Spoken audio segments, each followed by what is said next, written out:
Jeremias 23, 5. O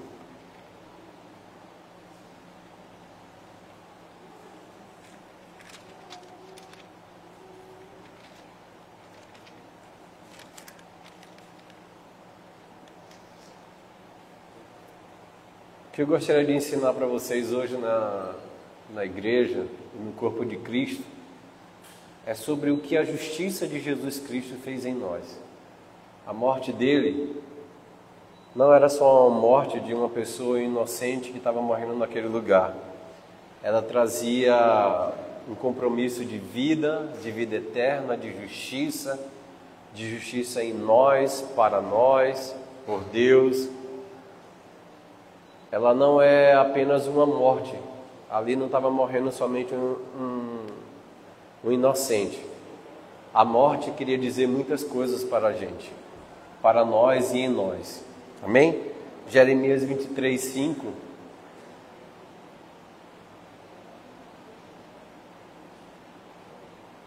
Quantos acharam? Rafa, consegue projetar lá 23, 5?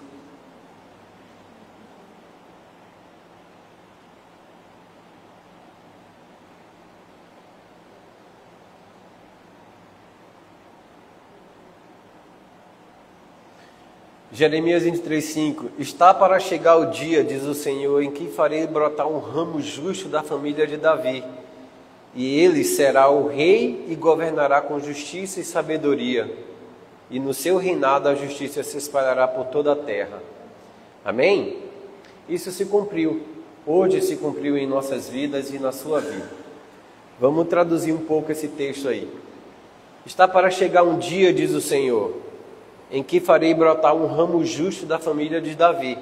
Brotar um ramo justo da família de Davi, ou seja, da linhagem de Davi, nasceria Jesus, um ramo justo. Ele é o justo que se fala nessa palavra. Nasceria, depois de não sei quantos anos da vida de Davi, do rei Davi, um homem justo. E ele será o rei eterno, e ele governará com justiça e sabedoria. Aonde que o Senhor deseja governar com justiça e sabedoria? É no seu coração. A resposta é: onde Jesus gostaria de ser rei? No seu coração. E onde ele gostaria de governar a sua vida? Na sua vida. E onde que ele gostaria de trazer sabedoria? Também na sua vida. Que sabedoria é essa? A sabedoria de Deus. Aquela que procede do alto, aquela que ensina você nos momentos difíceis, aquela que faz jus ao saber de todas as coisas que é derramada na sua vida. Então, a Bíblia vai falar: chegará um dia. O dia chegou, quando Jesus morre na cruz do Calvário. Ele é o ramo justo que morreu por você. E agora todo aquele que confessa Jesus, ele consegue ser o rei do teu coração, o governador da tua alma, e transformar a sua vida numa plena sabedoria. Sabedoria de quê? De Deus, para governar a sua vida em todas as áreas. Em todas as áreas. Tudo que você vai precisar é da sabedoria de Deus. Mas você já tem ela. Quando o Espírito Santo vem morar em você, a sabedoria de Jesus Cristo também vem junto. A sabedoria de Deus também vem junto. Amém? E isso é um remédio para a culpa. Todo homem e toda mulher necessita de justiça e do perdão do próprio Deus. Desde o pecado original, a dignidade divina pela qual Adão e Eva tinham comunhão com o Pai foi perdida. E agora o remédio para a culpa, pelas nossas incertezas, as nossas dúvidas, pelas nossas perda da comunhão que tínhamos com o Pai, foi rompida. E se é rompida, nós ficamos sem um caminho, sem um lugar, sem direção, sem prognóstico para nossas vidas eternas, ou seja, qualquer tipo de direção que você vai precisar. Ela foi comprometida até que Jesus deu a sua vida em nosso favor, quando fomos reconciliados com Deus, como seus amigos, de maneira que agora Ele está habitando em nós. Romanos 5,10. Mostra para mim.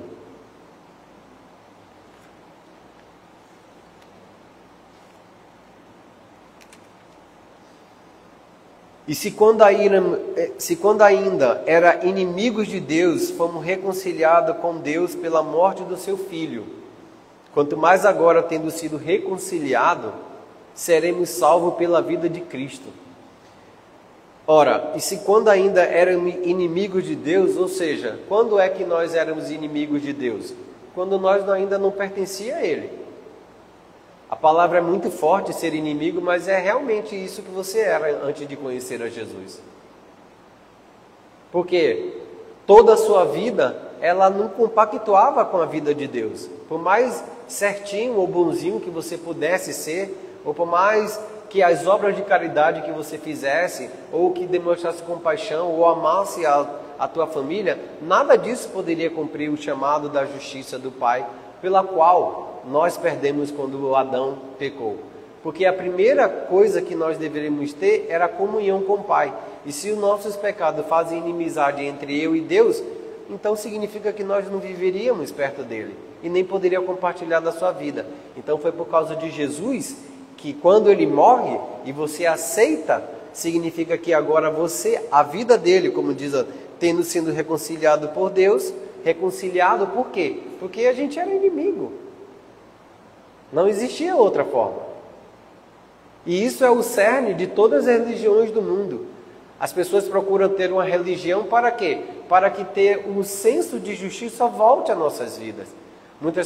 Algumas religiões vai correr para o mosteiro, vão viver longe da cultura, do social, para quê? Para que não tenha contato e se diga, somos santos ou somos justos, porque vivemos à margem da sociedade ou vivemos longe da cultura.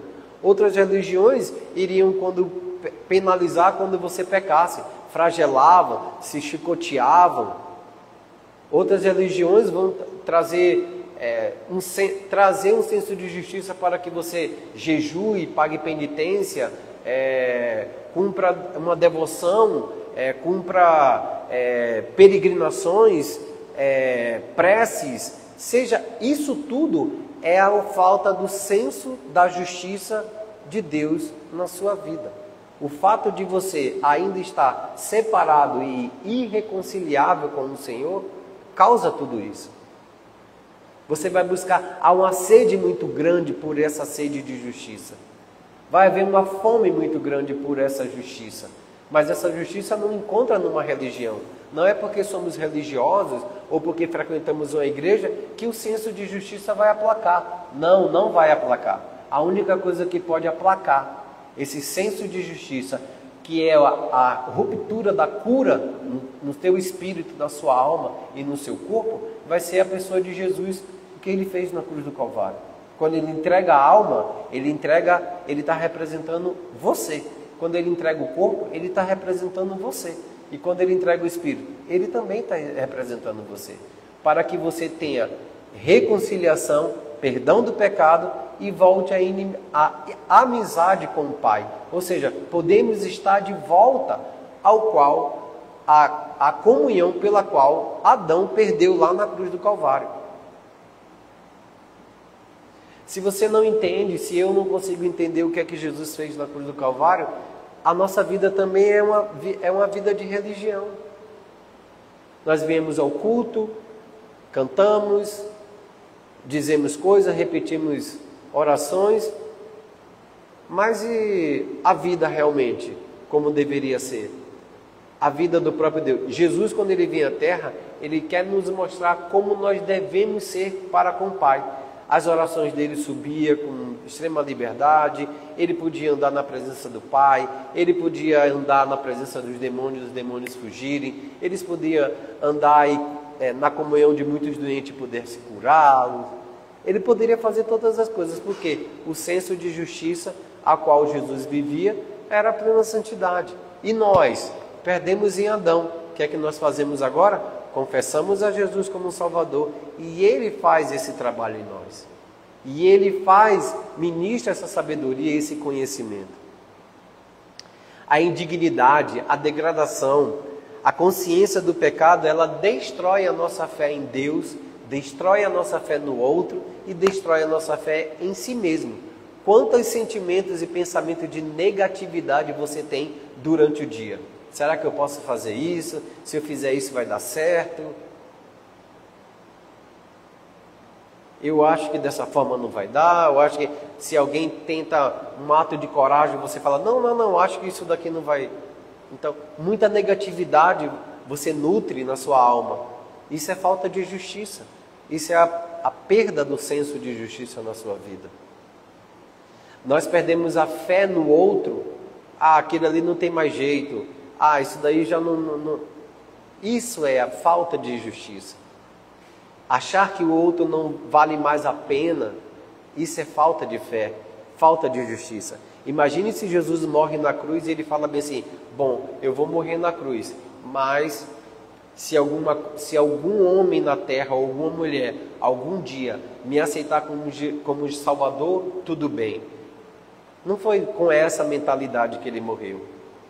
Ele morreu justamente crendo que em algum momento alguém viria até ele para que ele pudesse ser o Salvador e Senhor da vida dele. Plenamente ele acreditava nisso. Ele faz essa oração em João 17. Pai, eu oro por aqueles que ainda vão acreditar em mim, aqueles que ainda vão crer em mim, aqueles que ainda chegarão a mim. Ele estava crendo. Ou seja, ele não foi negativo, vou morrer lá na cruz e talvez alguém me aceite como Salvador, ou aceite meu sacrifício, ou aceite a minha oferta.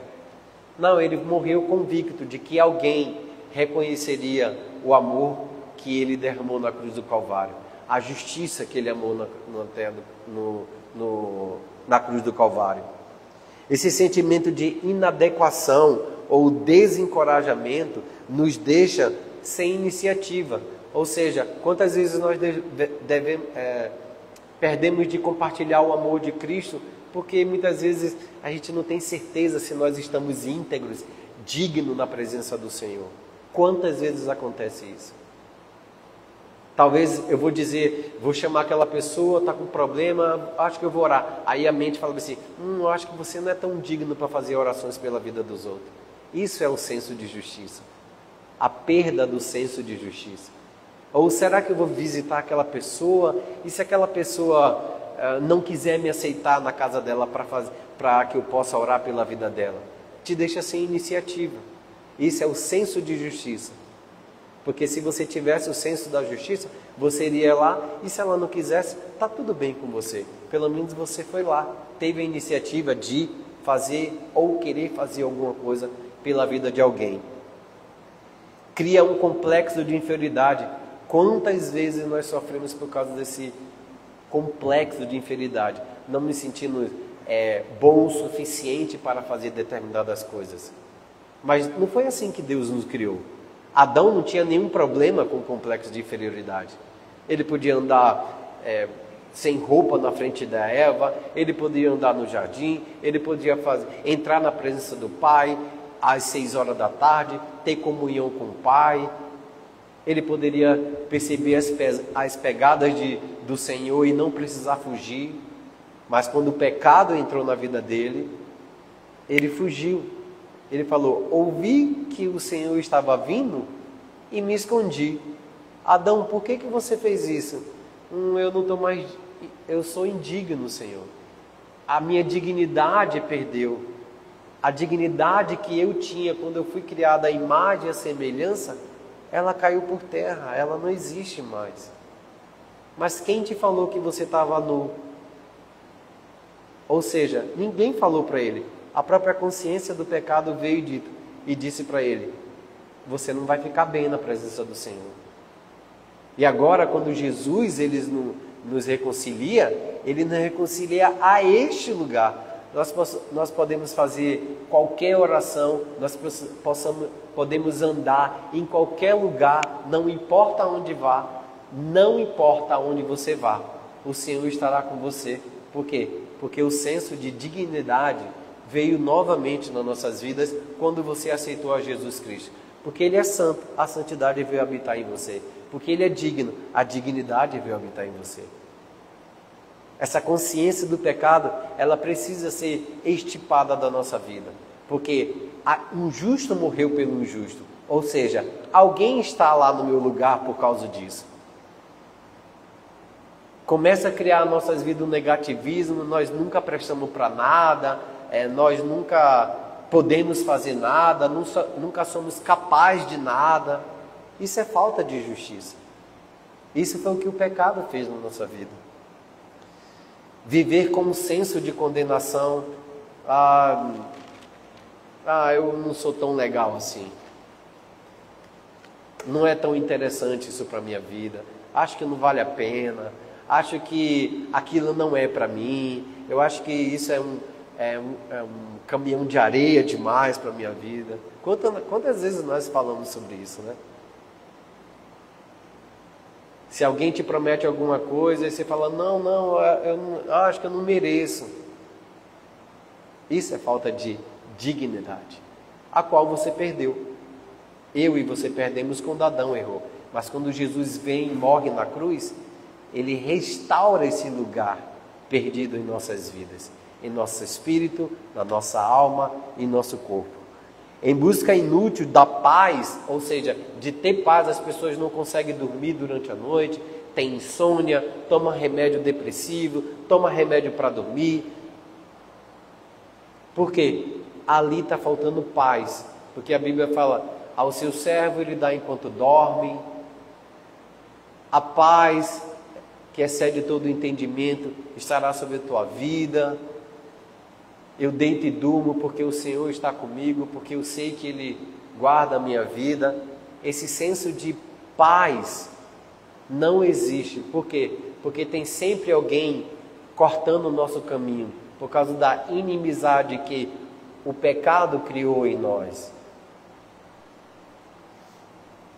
Por isso nós frequentamos igrejas, por isso que fazemos penitência, fazemos orações, jejum, confissão de caridade, de abster-se dos prazeres e dos maus hábitos, de autonegação, peregrinação, mesmo autoflagelo e outras formas de sofrimento autoimposto. Ou seja, eu mesmo me corrijo para que eu possa ter um senso de justiça. E a Bíblia fala que os seus atos de injustiça são como trapos de imundícia, ou seja, não vale de nada, é um pano sujo. Esse tipo de imposição que nós mesmos colocamos para nós, vamos confessar o nosso pecado na igreja, quando eu era católico, vai ali, ora isso, ora aquilo. Você acha que isso vai resolver o nosso problema? Ela vai ser uma coisa, um paliativo, e depois eu volto e faço o quê? E depois eu vivo de que forma? Então, para que você não peque mais, agora você faz um jejum. Isso serve de quê? Autonegação para que meu corpo não receba um alimento. Todas essas coisas, sem um senso da justiça restaurada em Jesus, ela só é balela, ela não serve de nada. Estão compreendendo? O fato de você fazer isso sem entender quem você é em Jesus Cristo, ou o que Ele fez na sua vida, não serve de nada. Quando eu estava agora em Portugal, um ucraniano e uma pessoa da República Tcheca, eles dividiram o apartamento e eles faziam o caminho de Santiago de Compostela. É uma peregrinação extremamente longa e cansativa. E quando ele chegou lá, o que é que ele recebeu em benefício? O que é que isso veio à vida dele? O que é que somou à vida? O que é que ele pôde fazer para que o pecado e o senso de dignidade voltasse à vida dele? Houve alguma resposta? Houve alguma... Nada. Ele voltou a mesma pessoa, fazendo as mesmas situações que ele fazia, fazendo as mesmas coisas que ele fazia. Mas eu fiz o caminho de Santiago. Peregrinações.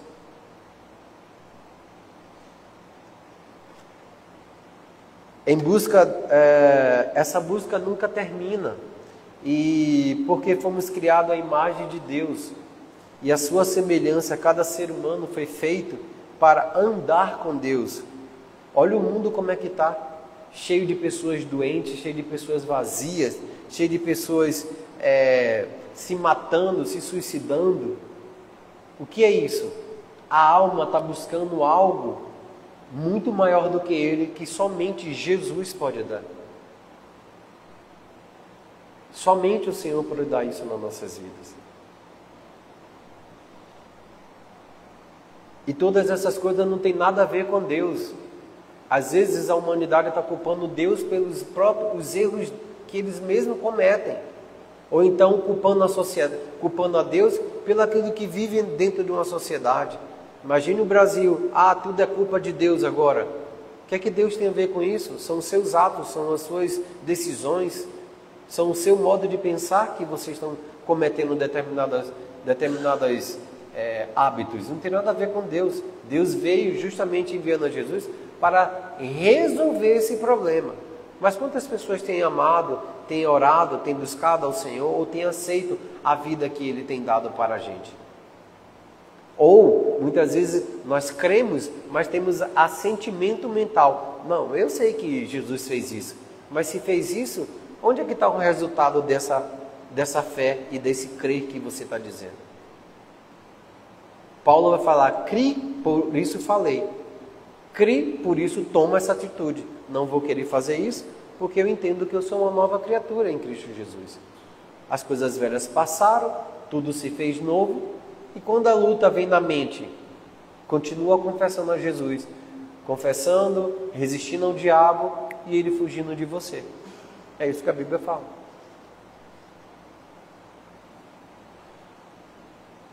E todas essas mazelas que o mundo oferece tem a ver com o diabo, que ele vem para roubar, matar e destruir. E Jesus veio para que você tenha vida e uma vida abundante. No grego original fala e uma vida transbordante, ou seja, ter para você, transbordar para o outro. É isso que Jesus está dizendo. O caminho da recuperação tenta readquirir esse senso de justiça. Eis a razão por tantas religiões. Pense tantas religiões que existem no mundo, ou filosofias, ou as ciências entrando no jogo. A religião não resolve? Então vamos para a ciência. A ciência psicológica, a ciência filosófica, a ciência.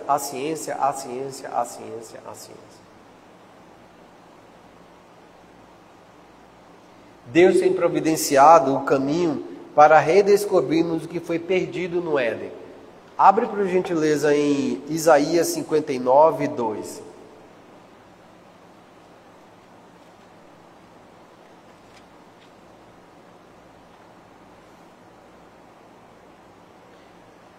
Olha o que ele disse em Isaías, quando Jesus ainda não teria vindo ainda.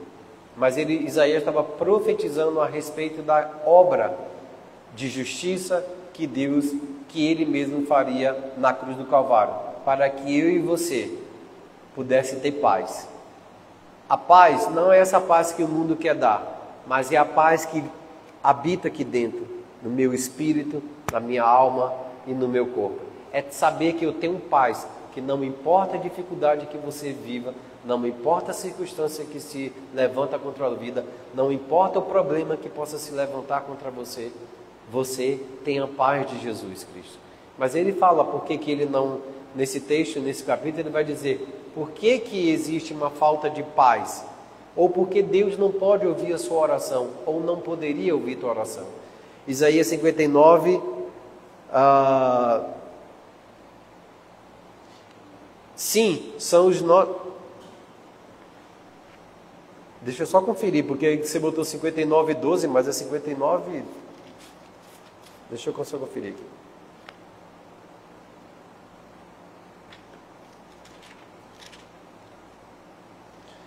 É 59, 2.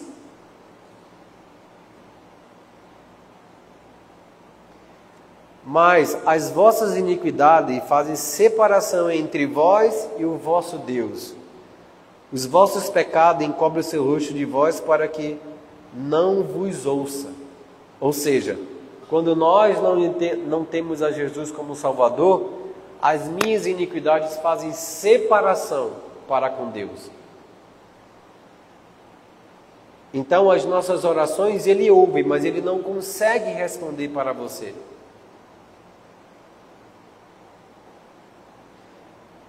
A minha vai dizer assim: o problema são os seus pecados, por causa deles vocês estão separados de Deus. Por causa dos seus pecados, Deus desviou seu rosto de vocês e não ouve mais o que vocês pedem. O contrário de paz é inimizade. Por isso que a Bíblia vai falar: nós éramos inimigos de Deus, mas agora se fomos reconciliados, a paz de Deus está em você e as suas orações são respondidas por causa de Jesus, porque Ele fez com que a ira de Deus fosse quebrada ou fosse desviada de você. E era o próprio Deus que estava desejando isso, fazer em que a morte de Jesus fosse um sacrifício pela sua vida. Isaías 53, 10.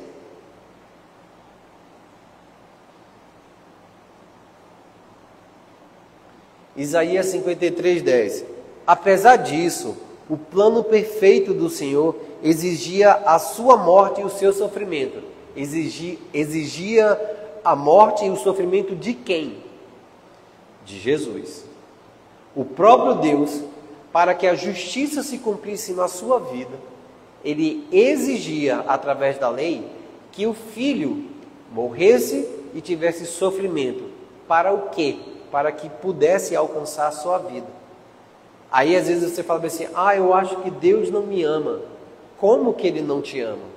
Deus prova o coração em saber que Ele morreu quando nós éramos pecadores. Não fomos como quando nós ficamos bonzinhos ou fazendo uma obra de caridade, ou seja lá o que fizermos, para poder ter a aprovação de Deus.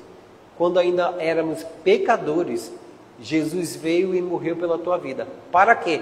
Para que esse senso de justiça, para que essa justiça viesse até você. Isso é o que a justiça fez em nós. Isso foi o que a justiça de Deus fez em nós. Fala, em nós. Em nós Ele fez isso. Ou seja, agora eu tenho um relacionamento com o Pai, eu tenho paz com Deus, a minha mente não precisa mais ter um senso de pecado, de iniquidade, de condenação. Apesar disso, o plano perfeito do Senhor exigia a morte de Jesus Cristo e o seu sofrimento. Mas depois de dar a sua vida como oferta pelo pecado de quem? Pelo teu e pelo meu.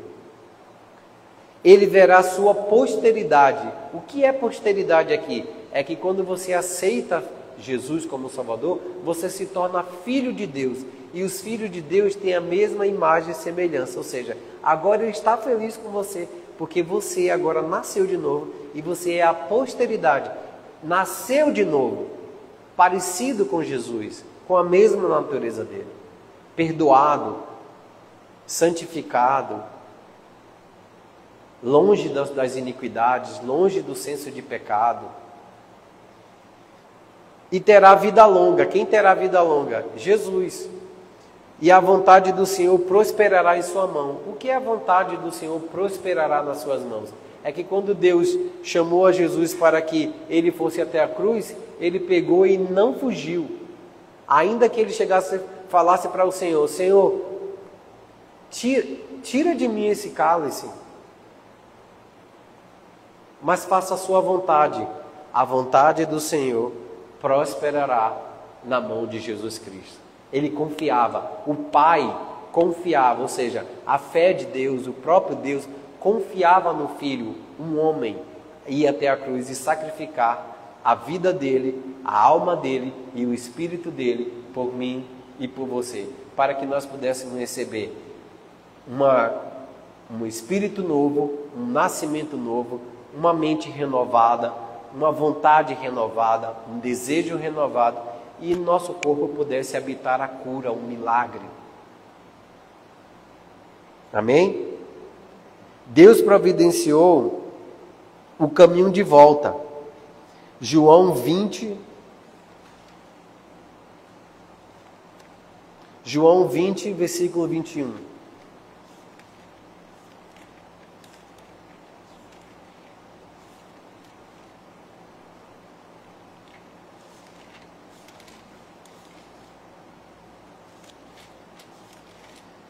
Depois que Jesus vai à cruz e entrega a sua alma para aplacar a ira de Deus contra a nossa vida, tirar o pecado das nossas vidas e afastar a nossa vida da iniquidade e da condenação, Jesus, quando ele ressuscita, ele vai ao encontro dos discípulos. E quando ele encontra os discípulos, ele fala, e falou-lhe novamente, paz seja com você. Que paz é essa? Os discípulos não entenderam quando ele falou isso.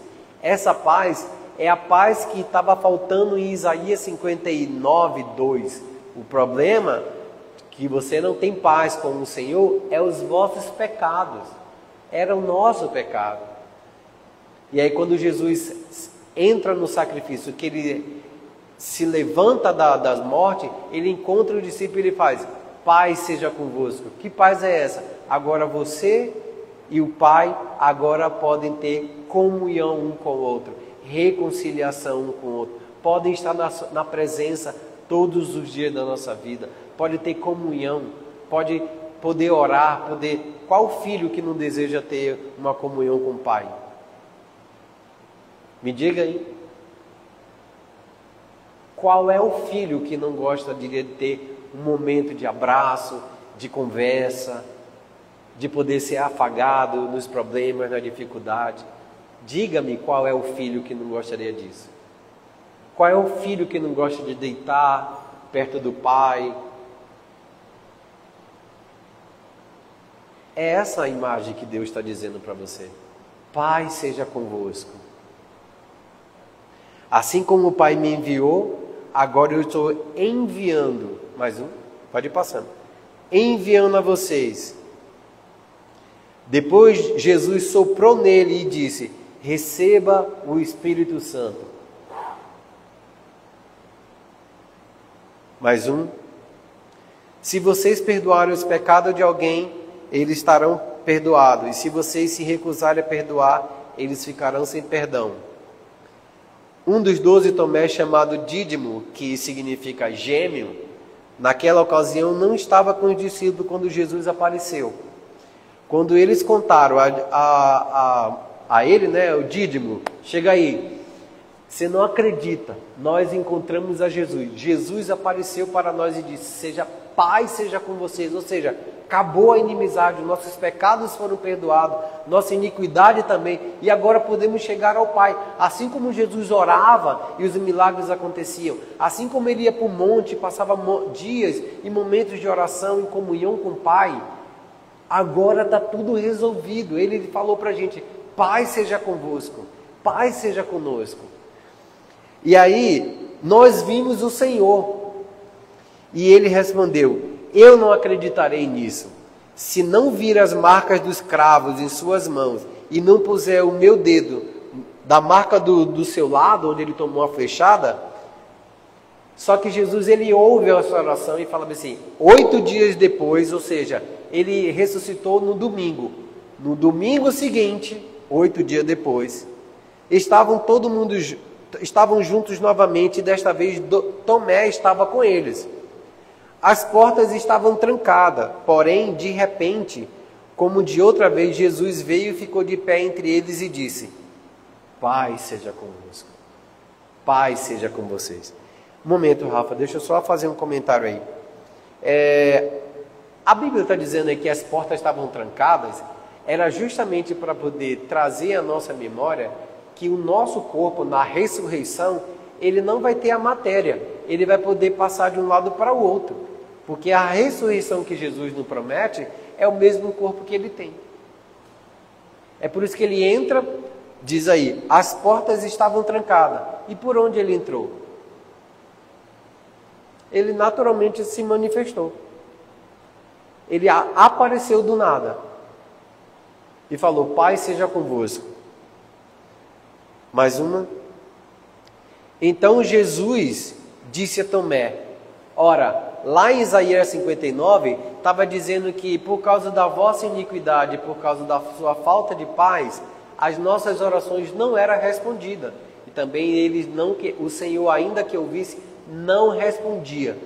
Agora Tomé estava fazendo uma indagação 8 dias atrás, dizendo: ora, vocês viram o Senhor? Que beleza! Eu não vi, porém eu não vou crer, a não ser que eu toque nas mãos dele e toque do lado para saber. Porque eu vi no dia da crucificação que os pregos entraram na mão dele e um soldado deu uma flechada do lado esquerdo de Jesus. E eu vi que saiu sangue e saiu água. Se eu não vi aquelas marcas, eu não vou crer. Porque pode ser qualquer coisa, pode ser qualquer pessoa. Só que ele imaginou que Jesus ia aparecer, abrindo a porta e ia entrar como um ser humano e ia dizer: oi, Tomé, tudo bom? Como é que tá as coisas? E não foi assim que Jesus viu a Tomé. E não foi assim que Tomé viu a Jesus. Ele apareceu do nada e falou bem assim. Então Jesus disse a Tomé: põe então o dedo. Ou seja, aquilo que Tomé falou há 8 dias atrás, Jesus estava ouvindo.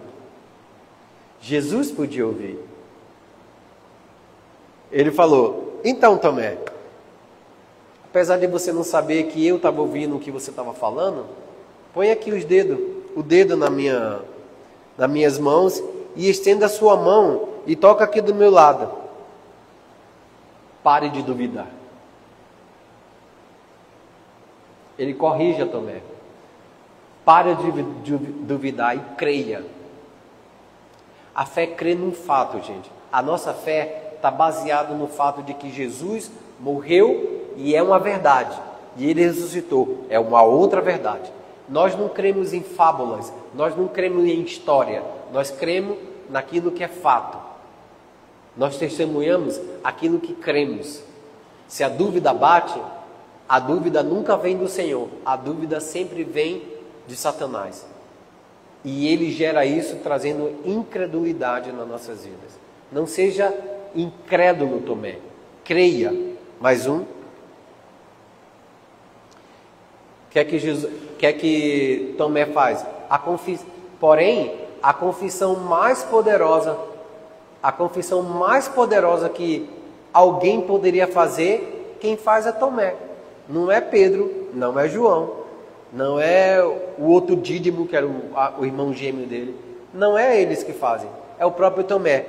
Meu Senhor e meu Deus. Ninguém ousou falar isso, que Jesus era Senhor.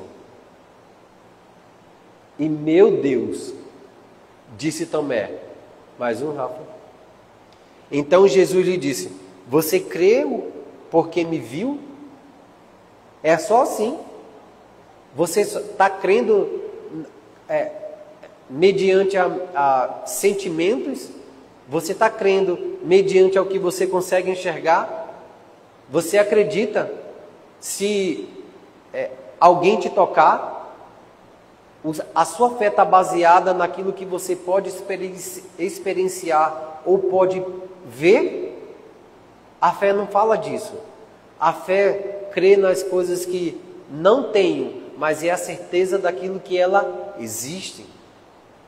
A fé crê. E se você, no momento de dificuldade, de falta de dinheiro, de doença, de problema, de angústia, de qualquer coisa que acontecer na sua vida, entenda que isso são sentimentos que está gerando na tua alma e no teu corpo.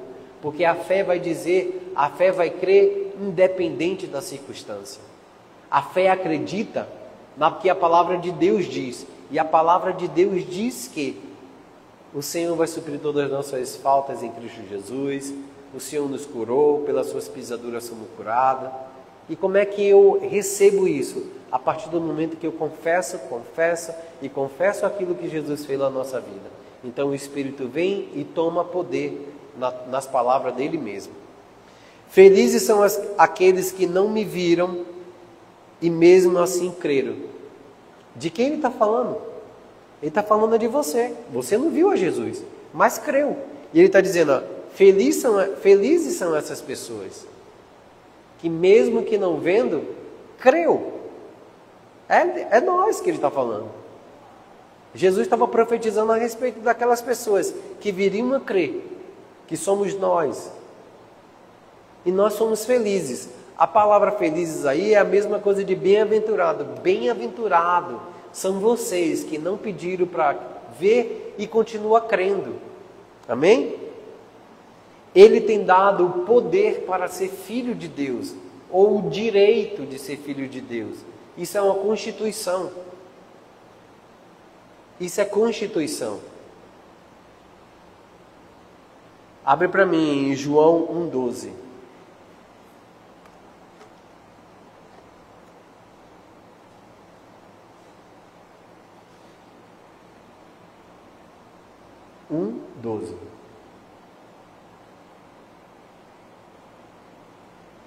Mas a todos que o receberam, aos que creram nele, ele deu o direito de se tornar filhos de Deus.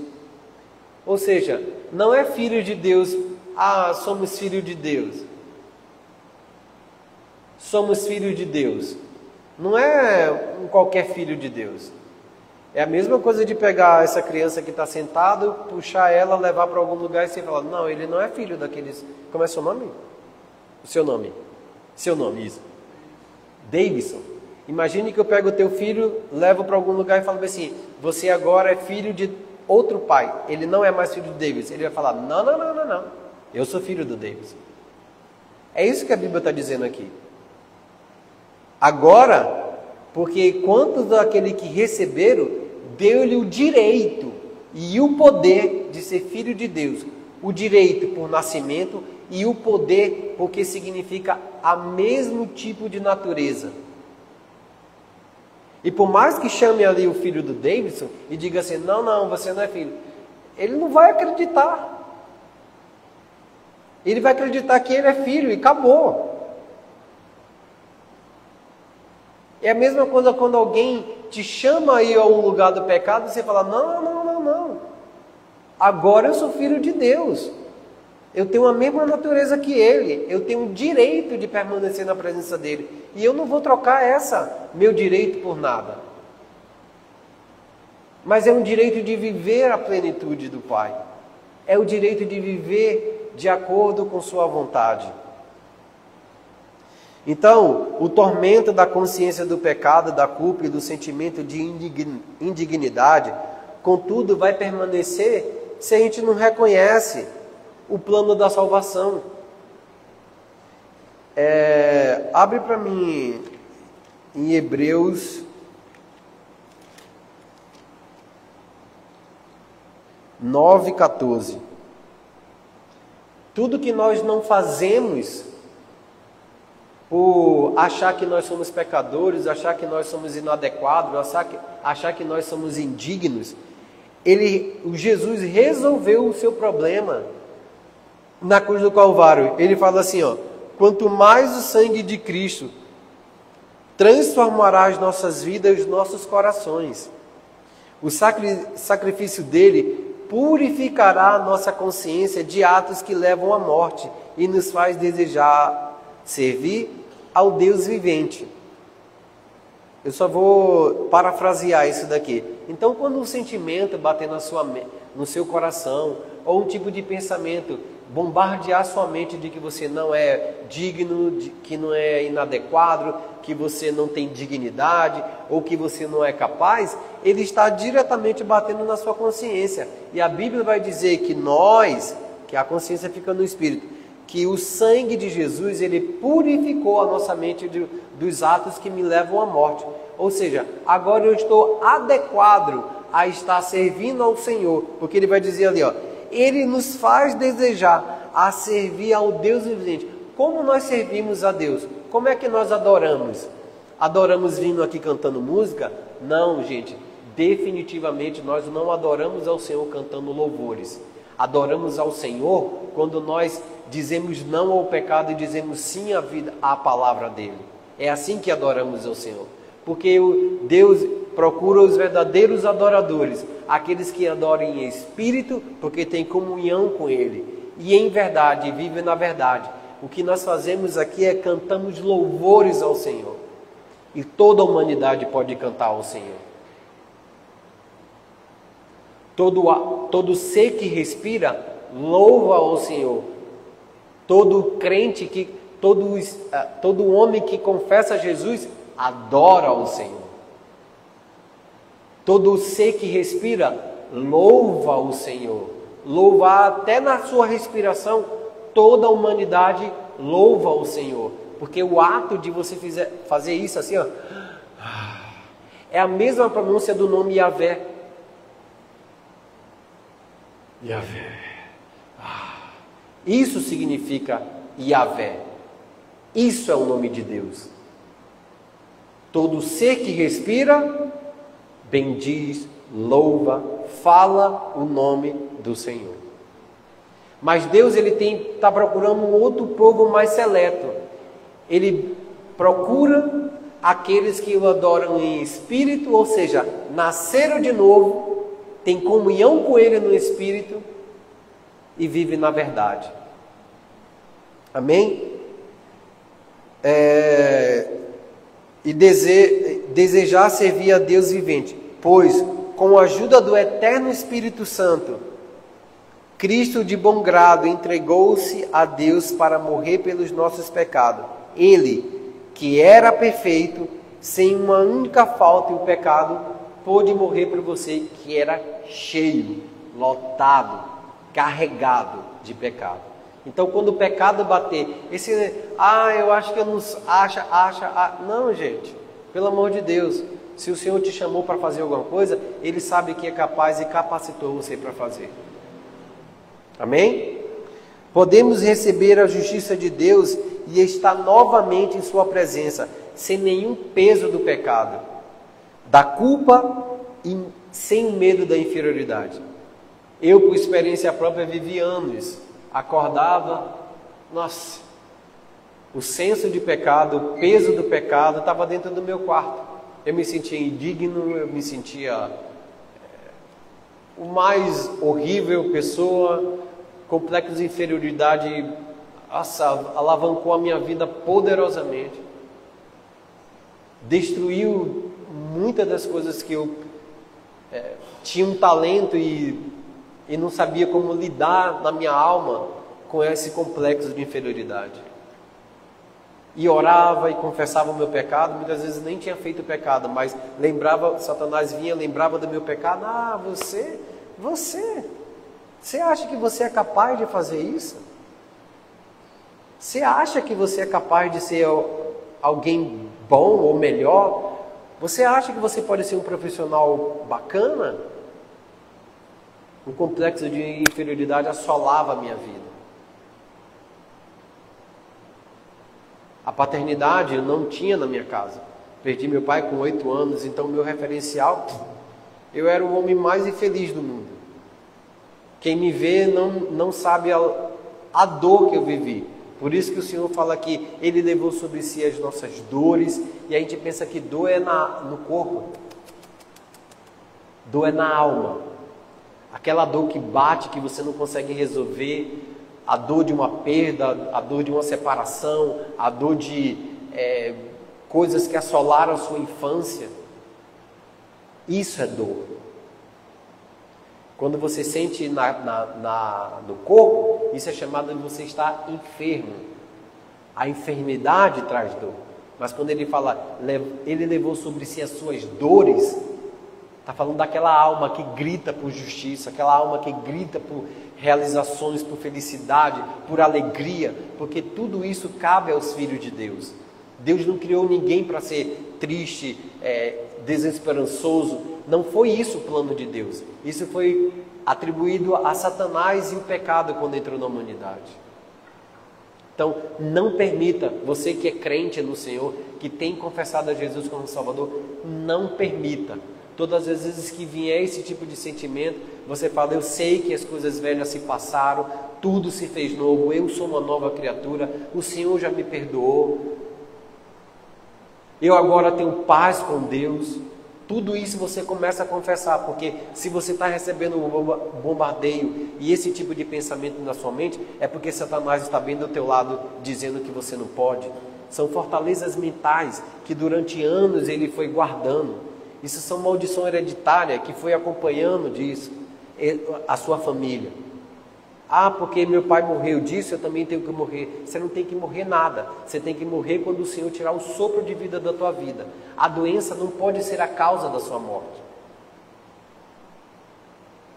O que pode ser a causa da sua morte, ele cumpriu o seu chamado aqui na terra, e você descansou e volta para a tua casa, da onde você saiu.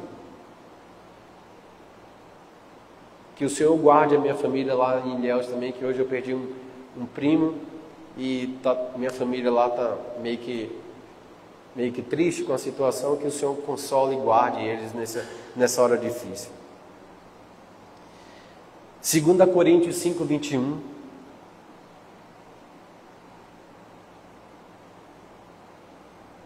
O que a justiça fez por nós.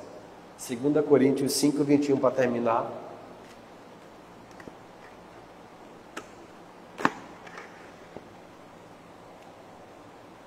Segunda Coríntios 5, 21 vai dizer: aquele que não conheceu o pecado, quem é que não conheceu o pecado? Jesus.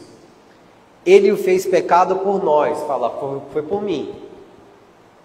Foi por mim.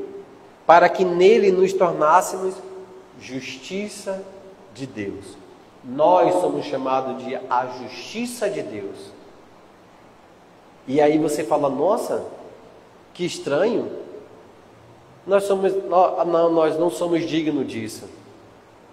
Talvez aquele lá não é digno disso, mas eu vou aceitar, porque ele deu de bom grado. Ele pagou um preço muito alto para que eu pudesse viver na presença dele. Jesus, ele faz isso. Se alguém aceita Jesus como o único Salvador, ele fala assim: Pai, temos mais um filho e temos mais um irmão, receba ele. É isso que ele faz na presença dele. Então, aquele que não conheceu o pecado, ele o fez pecado por nós, para que nele, em Jesus Cristo, não tem crédito para nós, não tem honra para nós, não tem glória para nós, não tem para Jesus, para que nele tornássemos a justiça de Deus. Nós somos a justiça de Deus em Cristo Jesus, porque ele vai ter que apresentar um povo sem ruga, sem mancha, sem mácula. E onde é que ele vai encontrar isso? É em você. Não permita que as pessoas digam assim: ah, você é um pecador. Bacana, eu era um pecador, mas agora eu sou nova criatura. Quem está em Cristo é nova criação. As coisas velhas passaram. O que é as coisas velhas? A minha natureza pecaminosa, as minhas dores, as minhas falhas, os meus medos, o meu complexo de inferioridade, meus complexos de inferioridade, passou. Porque quando Jesus apresenta o corpo dele como sacrifício, ele apresenta o corpo com todas as mazelas que Adão pecou, ou errou, ou cometeu. Então, você agora, em outra Bíblia vai dizer, agora você tem um crédito de justiça. Essa palavra é a mesma coisa que se fala quando economicamente a sua conta está negativa ou está positiva? Está positiva, você tem crédito. Você tem crédito de justiça. Você é cheio da vida de Deus. Você é pleno da vida de Deus. O que nós precisamos fazer agora é mudar o vosso entendimento, para que você possa experimentar quão boa, quão agradável e quão maravilhosa é a vontade do Senhor. Romanos 2:3. Transformai-vos, pois, pela renovação da sua mente. Renovar como? A mente estava dizendo que você está em Cristo Jesus, e a mente fica bombardeando ali, recebendo bombardeio, negação, dizendo que você não é isso, que você não é aquilo. Aí você fala: não, eu posso, porque eu sou nova criatura, Satanás. Você não tem mais direito em mim. E o diabo não te toca. Por que ele não toca? Porque agora você pertence a outro Senhor, que é Jesus.